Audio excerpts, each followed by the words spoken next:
नमस्ते छात्रों। आज हम बात करने वाले हैं WBCHSC class 12 semester 3 political science के most important exam targeted question and answer को। ये आपकी आने वाली परीक्षाओं के लिए बहुत महत्वपूर्ण है। इस वीडियो में मैंने पॉलिटिकल साइंस के सभी चैप्टर्स से सबसे इंपॉर्टेंट MCQs लेकर आया हूं। साथ ही साथ मैंने सभी क्वेश्चंस पर चर्चा भी किया है। तो चलिए एक एक करके सभी प्रश्नों को देखते हैं और उन्हें समझने की कोशिश करते हैं। Question number 1, who first used the term cold war? Correct answer, Walter Lipman. ठंडा युद्ध या कोल्ड वॉर का मतलब एक ऐसा युद्ध है जिसमें दो देशों के बीच सीधा वॉर नहीं होता, लेकिन दुश्मनी और तनाव बहुत ज्यादा रहता है। इसमें दोनों देश एक दूसरे को नीचा दिखाने की कोशिश करते हैं और एक दूसरे के खिलाफ प्रोपेगेंडा फैलाते हैं। वॉल्टर लिपमैन ने सबसे पहले ये शब्द इस्तेमाल किया था, जो बाद में अमेरिका और सोवियत संघ के बीच की दुश्मनी को दर्शाने के लिए बहुत फेमस हो गया। Question number 2, when did the Soviet union collapse? Correct answer, 1991। Soviet union का अंत 1991 में हुआ था। इसके पीछे कई कारण थे, जैसे कि इसकी इकोनॉमी बहुत कमजोर हो गई थी और वहां के लोग डेमोक्रेसी और आज़ादी की मांग कर रहे थे। मिखाइल गोर्बाचेव ने कुछ रिफॉर्म्स लाने की कोशिश की, लेकिन हालात इतने खराब हो चुके थे कि उन्हें संभाला नहीं जा सका और आखिरकार सोवियत संघ कई टुकड़ों में टूट गया।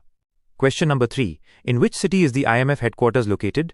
Correct answer, Washington DC IMF, जिसका फुल फॉर्म है इंटरनेशनल मॉनेटरी फंड, दुनिया भर के देशों को आर्थिक स्थिरता बनाए रखने में मदद करता है। इसका हेडक्वार्टर्स अमेरिका की राजधानी वॉशिंगटन DC में है। यह संस्था उन देशों को फाइनेंशियल हेल्प देती है जिन्हें पैसों की जरूरत होती है। Question number 4, when was the environmental security conference on wetlands held? Correct answer, Ramsar convention, 1971। Wetlands यानी आर्द्रभूमि वो जगहें होती हैं जहां पानी और जमीन मिलती है, जैसे कि झीलें, दलदल और नदियां। रामसर सम्मेलन 1971 में ईरान के रामसर शहर में हुआ था और इसका मुख्य उद्देश्य इन वेटलैंड्स को बचाना और उनका सही उपयोग करना था। ये पर्यावरण की सुरक्षा के लिए एक बहुत ही महत्वपूर्ण कदम था। Question number 5, a major reason for the threat to India security is? Correct answer, illegal infiltration. Bharat की सुरक्षा के लिए कई खतरे हैं, लेकिन इल्लीगल इन्फिल्ट्रेशन यानी अवैध घुसपैठ एक बहुत बड़ा खतरा है। जब लोग बिना सही दस्तावेजों की सीमा पार करके देश में घुस जाते हैं, तो इससे न केवल सुरक्षा को खतरा होता है, बल्कि सोशल और इकोनॉमिक समस्याएं भी पैदा होती हैं। Question number 6, when is national security day celebrated in India? Correct answer, the 4th मार्च। भारत में नेशनल सिक्योरिटी डे हर साल 4 मार्च को मनाया जाता है। ये दिन भारत की सुरक्षा बलों के सम्मान में मनाया जाता है और लोगों को देश की सुरक्षा के महत्व के बारे में जागरूक करता है। Question number 7, what is the full form of IHR? Correct answer, international health regulation. IHR का फुल फॉर्म है इंटरनेशनल हेल्थ रेगुलेशन। इसे वर्ल्ड हेल्थ ऑर्गेनाइजेशन WHO ने हेल्थ से जुड़ी इमरजेंसीज को रोकने और कंट्रोल करने के लिए बनाया है। ये एक अंतर्राष्ट्रीय कानूनी इंस्ट्रूमेंट है जो देशों को महामारी जैसी पब्लिक हेल्थ इमरजेंसी से निपटने के लिए एक साथ काम करने में मदद करता है। Question number 8, what is the latest agreement signed between India and China? Correct answer, none of these. Bharat और चीन के बीच कई समझौते हुए हैं, लेकिन जो ऑप्शंस दिए गए हैं उनमें से कोई भी लेटेस्ट अग्रीमेंट नहीं है। दोनों देशों के बीच समय समय पर सीमा विवादों और व्यापार को लेकर बातचीत होती रहती है, लेकिन कोई नया बड़ा समझौता नहीं हुआ है। Question number 9, who is associated with the linguistic reorganisation of states? Correct answer, Fazal Ali commission. जब भारत आजाद हुआ था तो स्टेट्स को उनकी भाषा के आधार पर रीऑर्गेनाइज करने की मांग उठी थी। फजाल अली कमीशन को 1953 में इसी काम के लिए बनाया गया था। इस आयोग की सिफारिशों के आधार पर ही भारत में राज्यों का भाषाई आधार पर पुनर्गठन हुआ। Question number 10, who is called the envoy of the United Nations? Correct answer, secretary general. United Nations के सेक्रेटरी जनरल को इसका मुख्य प्रशासनिक अधिकारी माना जाता है। उन्हें UN का दूत भी कहते हैं, क्योंकि वो पूरी दुनिया में शांति और डिप्लोमेसी को बढ़ावा देने का काम करते हैं। वो इंटरनेशनल इश्यूज पर मध्यस्थता करते हैं और ग्लोबल प्रॉब्लम्स को सुलझाने की कोशिश करते हैं। Question number 11, assertion A, the countries of the third world led the non aligned movement. Reason R, the countries of the third world tried to maintain their independence by not joining any bloc. Correct answer, both A and R are correct and R is the correct explanation of A, non-aligned movement, यानी गुटनिरपेक्ष आंदोलन की शुरुआत उन देशों ने की थी जिन्हें थर्ड वर्ल्ड कहा जाता है। ये देश अमेरिका के कैपिटलिस्ट ब्लॉक और सोवियत संघ के कम्युनिस्ट ब्लॉक में से किसी में भी शामिल नहीं होना चाहते थे। इसका मुख्य कारण ये था कि वे अपनी नई नई मिली इंडिपेंडेंस और सॉवरेंटी को बनाए रखना चाहते थे, इसीलिए उन्होंने एक अलग रास्ता चुना। Question number 12, when was the Potsdam conference held? Correct answer, 1945। Potsdam conference 1945 में हुआ था। ये वर्ल्ड वॉर II खत्म होने के बाद आयोजित किया गया था, जहां अमेरिका, ब्रिटेन और सोवियत संघ के लीडर्स मिले थे। इस सम्मेलन में पोस्ट वार यूरोप के भविष्य पर चर्चा हुई थी और जर्मनी के भविष्य को तय किया गया था। Question number 13, in which conflict was the strategy of proxy war used? Correct answer, cold war proxy war एक ऐसी स्ट्रैटेजी है जहां दो बड़े देश सीधे एक दूसरे से नहीं लड़ते बल्कि तीसरे देशों को आपस में लड़ने के लिए सपोर्ट करते हैं। कोल्ड वॉर के दौरान अमेरिका और सोवियत संघ ने यही किया था। वे वियतनाम और कोरिया जैसे देशों में अपने समर्थक गुटों को हथियार और पैसा देकर लड़ने के लिए उकसाते थे ताकि सीधे टकराव से बच सकें। Question number 14। Who is called the father of the non aligned movement? Correct answer, Jawaharlal Nehru non aligned movement की शुरुआत करने वाले मुख्य नेताओं में से एक जवाहरलाल नेहरू थे। उन्होंने नासर, टीटो और सुकर्नो के साथ मिलकर इस आंदोलन की नींव रखी। इसका मकसद था दुनिया के नए आज़ाद देशों को किसी भी सुपर पावर के ग्रुप में शामिल होने से रोकना। Question number 15। Who blockaded Berlin? Correct answer, Soviet Union. Berlin blockade 1948 में सोवियत यूनियन द्वारा शुरू की गई थी। उन्होंने पश्चिमी बर्लिन तक जाने वाले सभी रेल, सड़क और नहर के रास्ते बंद कर दिए थे। यह कोल्ड वॉर के शुरुआती बड़े क्राइसिस में से एक था जिसमें सोवियत संघ ने पश्चिमी शक्तियों को बर्लिन से बाहर निकालने की कोशिश की थी। Question number 16। Who is the proponent of the policies of glasnost and perestroika? Correct answer, Gorbachev. Glasnost और पेरेस्ट्रॉइका मिखाइल गोर्बाचेव की दो प्रमुख नीतियां थीं। ग्लासनोस्ट का मतलब था खुलापन, जिसमें लोगों को बोलने की आज़ादी दी गई, और पेरेस्ट्रॉइका का मतलब था पुनर्गठन, जिसमें इकोनॉमिक सुधार किए गए। इन नीतियों का मकसद सोवियत संघ को सुधारना था, लेकिन इनका उल्टा असर हुआ और सोवियत संघ का पतन हो गया। Question number 17। From which conflict did the bipolarity emerge? Correct answer, after the second world war. Bipolarity का मतलब है जब दुनिया में दो बड़ी सुपर पावर्स हों। सेकेंड वर्ल्ड वॉर के बाद दुनिया में अमेरिका और सोवियत संघ दो महाशक्तियां बन गईं। इन्हीं के बीच कोल्ड वॉर शुरू हुआ और पूरी दुनिया दो ब्लॉक्स में बंट गई। Question number 18। Who can exercise the veto in the security council? Correct answer, permanent members. United nation security council में वीटो पावर सिर्फ 5 परमानेंट मेंबर्स के पास है।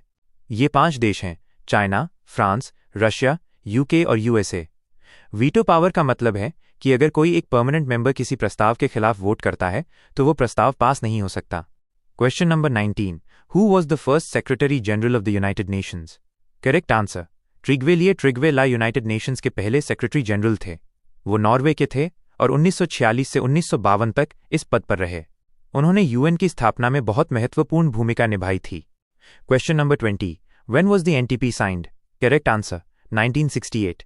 एनपीटी यानी नॉन प्रोलिफरेशन ट्रीटी पर 1968 में हस्ताक्षर किए गए थे। इस संधि का मुख्य उद्देश्य न्यूक्लियर वेपन्स के प्रसार को रोकना था। भारत ने इस संधि पर हस्ताक्षर नहीं किए थे क्योंकि वो इसे डिस्क्रिमिनेटरी मानता है। Question number 21। Between whom was SALT I signed?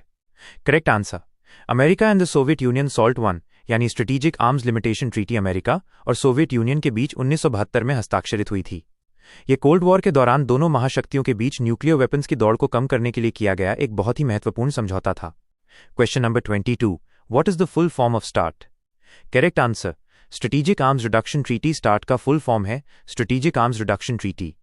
ये अमेरिका और सोवियत संघ, बाद में रूस के बीच हुई ऐसी संधियां थीं जिनका मकसद अपने अपने न्यूक्लियर वेपन्स की संख्या को कम करना था। Question number 23। According to whom poverty is not natural but man made? Correct answer, Nelson Mandela ने कहा था कि poverty is not natural but man made. उनका मानना था कि गरीबी को खत्म किया जा सकता है क्योंकि ये प्रकृति की वजह से नहीं बल्कि इंसानों द्वारा बनाई गई सोशल और इकोनॉमिक इनइक्वालिटीज की वजह से है। Question number 24। Who is known as the iron man of India? Correct answer, Sardar Vallabhbhai Patel. Sardar Vallabhbhai Patel को भारत का आयरन मैन कहा जाता है। आज़ादी के बाद उन्होंने प्रिंसली स्टेट्स को भारत में यूनिफाई करने में बहुत महत्वपूर्ण भूमिका निभाई थी। उनकी मजबूत इच्छा शक्ति और डिसीजन मेकिंग के कारण ही उन्हें ये उपाधि दी गई। Question number 25। Who is the father of the two nation theory? Correct answer, sir Syed Ahmad Khan. Two nation theory यानी द्विराष्ट्र सिद्धांत का मतलब था कि हिंदूज और मुस्लिम्स दो अलग अलग नेशंस हैं और वे एक साथ नहीं रह सकते। इस सिद्धांत के जनक सर सैयद अहमद खान को माना जाता है। Question number 26। In which year was the states reorganisation commission formed? Correct answer, 1953। States reorganisation commission का गठन 1953 में हुआ था। इसका मुख्य उद्देश्य देश में स्टेट्स की सीमाओं को भाषाई आधार पर फिर से तय करना था। इसी आयोग की सिफारिशों के बाद 1956 में स्टेट्स रीऑर्गेनाइजेशन एक्ट पारित हुआ था। Question number 27। Which region was divided on the basis of religious majority? Correct answer, Bengal and Punjab. 1947 में जब भारत और पाकिस्तान का विभाजन हुआ तो बंगाल और पंजाब को धार्मिक आधार पर विभाजित किया गया था। मुस्लिम मेजॉरिटी क्षेत्रों को पाकिस्तान में और हिंदू मेजॉरिटी क्षेत्रों को भारत में मिला दिया गया था। Question number 28। From which state were Haryana and Himachal Pradesh separated? Correct answer, Punjab, Haryana और हिमाचल प्रदेश दोनों ही पहले पंजाब स्टेट का हिस्सा थे। 1966 में पंजाब को रीऑर्गेनाइज किया गया और इन दोनों राज्यों को अलग कर दिया गया। Question number 29। Where did the party system first emerge? Correct answer. England party system की शुरुआत सबसे पहले इंग्लैंड में हुई थी. वहां टॉरी और विग पार्टीज के बीच की राइवलरी से पार्टी सिस्टम की नींव रखी गई थी. Question number 30. When did the political party system in India get constitutional recognition? Correct answer. 1985. Bharat में पॉलिटिकल पार्टी सिस्टम को 1985 में संवैधानिक मान्यता मिली थी. 52nd अमेंडमेंट एक्ट के तहत एंटी डिफेक्शन लॉ लाया गया था, जिसमें पॉलिटिकल पार्टीज को एक लीगल पहचान दी गई थी. बच्चों, एक बहुत ही जरूरी बात ध्यान से सुनिए. अगर आपको ये सभी क्वेश्चंस और आंसर्स की पीडीएफ फाइल चाहिए, वो भी हिंदी और इंग्लिश दोनों लैंग्वेज में, तो वो मेरे टेलीग्राम चैनल पर अवेलेबल है. आप वहां से इस चैप्टर के MCQs और उनके आंसर्स डाउनलोड कर सकते हैं. टेलीग्राम चैनल का लिंक आपको डिस्क्रिप्शन में मिल जाएगा. वीडियो देखने के बाद वहां से पीडीएफ जरूर ले लीजिएगा. ओके, अब चलिए हम अपने MCQs को आगे समझते हैं. Question number 31. DMK is a. Correct answer. Language based party. DMK यानी द्रविड़ा मुन्नेत्रा कज़ागम तमिलनाडु की एक बहुत ही फेमस पॉलिटिकल पार्टी है. ये एक लैंग्वेज बेस्ड पार्टी है क्योंकि इसका गठन तमिल भाषा और संस्कृति को बढ़ावा देने के लिए किया गया था. Question number 32. Who provides election symbols to political parties? Correct answer. Election commission. Bharat में इलेक्शन कमीशन एक ऑटोनमस बॉडी है जो चुनावों का संचालन करती है. पॉलिटिकल पार्टीज को इलेक्शन सिंबल्स भी यही कमीशन देता है ताकि वोटर्स आसानी से पहचान सकें. Question number 33. When was the anti-defection law passed? Correct answer. 1985. Anti-defection law 1985 में पास किया गया था. इसका मकसद उन पॉलिटिशियंस को रोकना था जो एक पार्टी से दूसरी पार्टी में स्विच कर लेते हैं, जिससे सरकार अस्थिर हो जाती है. Question number 34. When did India sign the CTBT? Correct answer. Has not signed yet. CTBT यानी comprehensive nuclear test ban treaty एक ऐसी संधि है जो न्यूक्लियर टेस्ट्स पर बैन लगाती है. भारत ने अभी तक इस पर हस्ताक्षर नहीं किए हैं. भारत का मानना है कि यह संधि डिस्क्रिमिनेटरी है क्योंकि ये केवल उन देशों को न्यूक्लियर वेपन्स रखने की अनुमति देती है जिनके पास पहले से हैं. Question number 35. India is the linchpin of the US strategy. Who said this? Correct answer. None of these. ये स्टेटमेंट अमेरिका के किसी प्रेसिडेंट ने नहीं कहा था, बल्कि US secretary of state Hillary Clinton ने कहा था. उन्होंने इंडिया को US की एशिया पॉलिसी का एक क्रूशल हिस्सा बताया था. Question number 36. Between whom was the Shimla agreement concluded? Correct answer. India and Pakistan Shimla agreement 1972 में भारत की इंदिरा गांधी और पाकिस्तान के जुल्फिकार अली भुट्टो के बीच हुआ था. ये समझौता 1971 वॉर के बाद दोनों देशों के बीच शांति और अच्छे रिश्ते बनाने के लिए किया गया था. Question number 37. Who signed the 123 agreement with India? Correct answer. America. 123 agreement Bharat और अमेरिका के बीच 2008 में हुआ था. यह एक सिविल न्यूक्लियर डील थी जिसने भारत के लिए न्यूक्लियर टेक्नोलॉजी और फ्यूल का रास्ता खोल दिया था. Question number 38. When did India conduct its first nuclear test? Correct answer. 1974. Bharat ने अपना पहला न्यूक्लियर टेस्ट 1974 में पोखरण, राजस्थान में किया था. इसका कोड नेम था स्माइलिंग बुद्धा. भारत ने इसे पीसफुल पर्पस के लिए किया गया एक न्यूक्लियर एक्सप्लोजन बताया था. Question number 39. When did India send peacekeeping forces to Sri Lanka? Correct answer. 1987. Bharat ने 1987 में श्रीलंका में अपनी पीस कीपिंग फोर्स भेजी थी.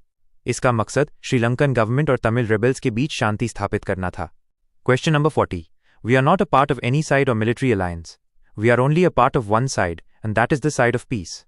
Who made this statement? Correct answer. Jawaharlal Nehru. ये प्रसिद्ध कथन जवाहरलाल नेहरू का है. उन्होंने ये स्टेटमेंट नॉन अलाइंड मूवमेंट के कॉन्टेक्स्ट में दिया था. उनका मानना था कि भारत को किसी भी मिलिट्री ब्लॉक में शामिल नहीं होना चाहिए, बल्कि वर्ल्ड पीस और को एग्जिस्टेंस को बढ़ावा देना चाहिए. उम्मीद है कि आपको ये सभी MCQs और भी गहराई से समझ आ गया होगा. अगर आपको ये वीडियो पसंद आया हो तो लाइक और शेयर जरूर करें और चैनल को सब्सक्राइब करना न भूलें. धन्यवाद. Thanks for watching.